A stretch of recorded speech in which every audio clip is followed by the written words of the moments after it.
বিশ্ববাজারে চাল ও গমের দাম কমলেও সুফল নেই বাংলাদেশের বাজারে। ভোক্তাদের মেটাতে হচ্ছে বাড়তি দাম। 2024 সালের অক্টোবরের চেয়ে চলতি বছরে অক্টোবরে এসে কিছুটা বেড়েছে চালের দাম, খুচরা পর্যায়ে যেটি 4 টাকা পর্যন্ত বেড়েছে। আমরা একটু দেখে আসতে চাই বিশ্ববাজার এবং বাংলাদেশের যে চাল ও গমের তুলনামূলক দাম, সেটি দেখতে পাচ্ছি আমরা। মোটা চাল অক্টোবর 2024-এ যেটি ছিল 51 টাকা 43 পয়সা, অক্টোবর 25 সালের অক্টোবরে এসে সেটি বেড়ে হয়েছে 52 টাকা 28 পয়সা। এবং মাঝারি মানের চাল 61.25 টাকা এবং সেটি বেড়ে হয়েছে 62.43 টাকা।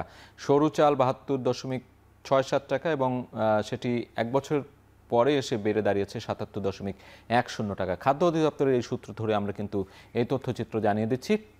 পরবর্তীতে আমরা দেখতে চাই বিশ্ববাজারে যে বিষয়গুলো রয়েছে, গম এবং আটা যে দাম, বিশ্ববাজারে চাল গম দামের চালচিত্র সেটি একটু দেখাতে চাই।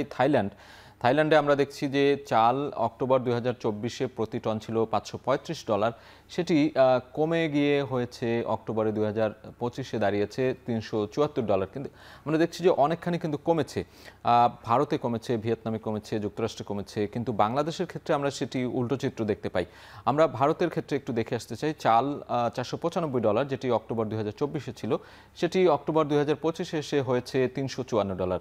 অনেকটাই কিন্তু কমেছে আমরা দেখতে পাচ্ছি। ভিয়েতনামের ক্ষেত্রে আমরা দেখছি চালের দর ছিল প্রতি টনে $547, সেটি কমে হয়েছে $356। এবং গমের ক্ষেত্রে আমরা দেখছি যুক্তরাষ্ট্রে $233 ছিল, সেটি 2025-এ অক্টোবরে এসে $209 হয়েছে।